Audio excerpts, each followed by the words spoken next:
Bonjour à tous, vivement que vous vous portez bien.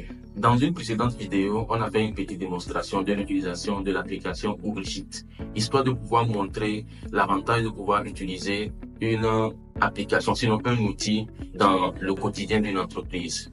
Aujourd'hui, on va rester quand même dans la logique de démonstration, mais on va aller dans un contexte un peu plus élargi. Ce qu'on va faire, on va comprendre déjà les différents éléments d'une entreprise, sinon les différents axes de l'entreprise et comment est-ce que la digitalisation s'applique à ces différents axes-là. Donc, aujourd'hui, je vais porter la casquette d'enseignant. Je le dis assez souvent que je suis enseignant. Aujourd'hui, je vais pas te le démontrer, mais je vais faire usage de mes expériences d'enseignant pour donner une explication assez simple, assez basique pour permettre aux uns et aux autres de comprendre cette question de digitalisation en entreprise. C'est essentiel. Donc, on va y aller étape par étape, explication par explication, histoire qu'on puisse démystifier cette question d'informatique, de digitalisation et autres. Donc, vous allez me suivre vers le tableau. Merci bien. Mais avant, on va d'abord parler des avantages de la digitalisation. Il faut savoir que la digitalisation, elle s'applique à différents axes de l'entreprise, à différentes étapes, peut-être de production, ou bien de vente, ou bien de communication. Déjà, il faut comprendre que l'avantage de la digitalisation à tous ces niveaux, c'est de réduire le temps, réduire les coûts et augmenter la productivité. On est d'accord que par ces temps-ci, les entreprises veulent augmenter leur chiffre d'affaires, leur manière à améliorer leur manière de faire et autres. Et la digitalisation y joue un rôle très important.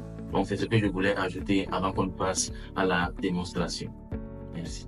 Nous voilà donc pour notre démonstration. Avant de parler de digitalisation de l'entreprise, il faut qu'on comprenne comment une entreprise est composée, si on veut. Si on prend les différentes informations qui sont mises au tableau, qui parlent d'entreprise, il faut se poser trois questions. Pour comprendre les éléments essentiels de l'entreprise, il faut se poser trois questions. La première question, c'est le quoi. La suivante, c'est le qui. Et la dernière question, c'est le comment. Le quoi, c'est qu'est-ce que l'entreprise offre, le service ou le produit. Le qui, l'entreprise offre ce service ou bien ce produit-là à qui. Et pour le comment, c'est comment une entreprise gagne de l'argent. On est d'accord. Pour ces trois questions, on a une réponse. La réponse principale. Et la seconde réponse, c'est l'ensemble des processus, l'ensemble des différents éléments qui permettent de travailler, d'obtenir la première réponse. Prenons un cas précis qui est au tableau. Quand on dit quoi, on sait que la réponse à ça, c'est le produit ou le service. La question maintenant, c'est comment est-ce qu'on obtient le produit ou le service? En entreprise, même quand on parle de produit, c'est un ensemble d'éléments qui permettent d'obtenir quoi? Ce produit-là. Donc, on est en train de nous parler de quoi? Des processus métiers. Donc, on a la réponse à quoi? Une entreprise, quoi? Elle offre quoi? Elle offre un produit ou un service. Maintenant, comment est-ce qu'elle arrive à obtenir ce produit ou ce service? C'est par quoi? Un ensemble de processus métiers. C'est important. On va beaucoup s'attarder sur cette question du processus métier quand il sera question de manière précise de digitalisation. D'accord? Alors, prenons le cas de notre produit. Comment est-ce qu'on obtient un produit? C'est via un ensemble de processus qu'on peut lister ici. On a l'approvisionnement, on a la fabrication et on a le stockage. On est d'accord? Pour la deuxième question, on a qui? C'est pour le client. Le client, ce n'est pas que la personne qui vient acheter. Il y a une relation à avoir avec le client. C'est pas au-delà du fait que pour le prix, ça s'adresse à un client. On a la relation client qu'il faille considérer et qu'il faille mettre en œuvre dans une certaine mesure. Et qui dit relation client, on a quoi? L'expérience client, la manière dont on permet au client d'apprécier le produit. On a les suggestions à récupérer au niveau du client. C'est très important. Déjà, l'intérêt du client, c'est de pouvoir lui permettre de bien apprécier le produit et d'être à l'écoute du client. C'est pourquoi on doit avoir un mécanisme pour récupérer quoi? Les suggestions au niveau du client. Et au-delà de ça, un client n'est qu'un client que si on l'utilise. Un client qui vient acheter et qui part, c'est un client de perdu. Ce qui est intéressant, c'est d'avoir un client et d'avoir des mécanismes pour fidéliser ce client. Donc ça, c'est pour la deuxième question. Quand on parle de qui, ton entreprise, à qui tu vends tes produits, c'est à des clients. Quel type de client? Ça, c'est une question qui va être gérée à ce niveau. Mais cette question du client-là, qu'est-ce qui se rapporte au client? C'est la relation client avec ces différents processus qui sont listés là. Le troisième point, c'est comment. On a déjà parlé du fait qu'une entreprise, c'est un produit qui est vendu à une cible, qui sont les clients. Et maintenant, comment est-ce qu'on vend le produit là à cette cible pour gagner de l'argent. Donc, comment, ça c'est le business model, le modèle économique. Comment est-ce que vous faites pour vendre ce produit-là aux gens pour obtenir quoi? Un revenu. Donc, au niveau du comment, c'est le revenu. Maintenant, comment est-ce qu'on obtient un revenu? On a besoin d'avoir quoi? Un business model, sinon un modèle économique. Et à ce niveau, quels sont les différents processus qui interviennent dans un modèle économique? On a 3 points essentiels. On a la vente, on a la communication et on a le marketing. On est d'accord. Pour résumer, une entreprise, c'est 3 questions. Quoi, qui, comment? Quoi? Quel est le produit? Qui? À qui le produit est vendu? Et comment? Comment on gagne de l'argent? Comment on se fait des revenus? Et pour chaque réponse qu'on a, il y a un ensemble de processus, un ensemble de procédures qui permettent de pouvoir répondre à la question du quoi, de pouvoir répondre à la question du qui et de pouvoir répondre à la question du comment.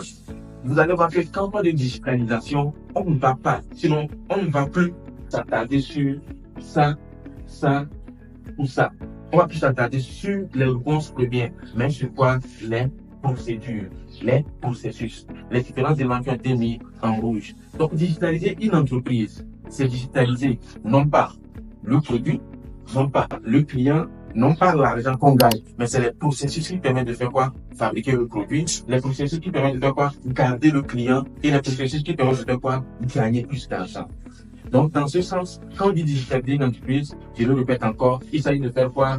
D'informatiser l'approvisionnement, d'informatiser la fabrication, d'informatiser le stockage des matières premières et des produits. C'est de faire quoi? D'informatiser la manière de permettre au client d'avoir une bonne expérience. C'est d'informatiser la collecte des suggestions du client. C'est encore d'informatiser les techniques de fidélisation du client via des promotions, via un certain nombre de stratégies à mettre en place. Quand on dit digitaliser une entreprise, c'est d'informatiser la vente, d'informatiser la communication et d'informatiser le marketing. Donc, pour aller encore sur un point essentiel, digitaliser une entreprise, il ne s'agit pas de créer un site web ou bien d'utiliser un formulaire ici et là, non. C'est une stratégie à mettre en place qui prend en compte tous ces éléments-là, tous ces axes de l'entreprise. Mais ce qui est intéressant, il ne s'agit pas aussi d'y aller de façon globale, il ne s'agit pas de faire une digitalisation globale, il s'agit, comme je l'ai dit tantôt, d'identifier les différents axes, identifier les différentes activités et maintenant essayer de voir quelles sont les activités, sinon quels sont les processus à prioriser en termes de digitalisation. Maintenant, quand vous identifiez ces processus, vous allez crescendo, progressivement. Prenons le cas du produit. On a l'approvisionnement, on a peut-être le stockage.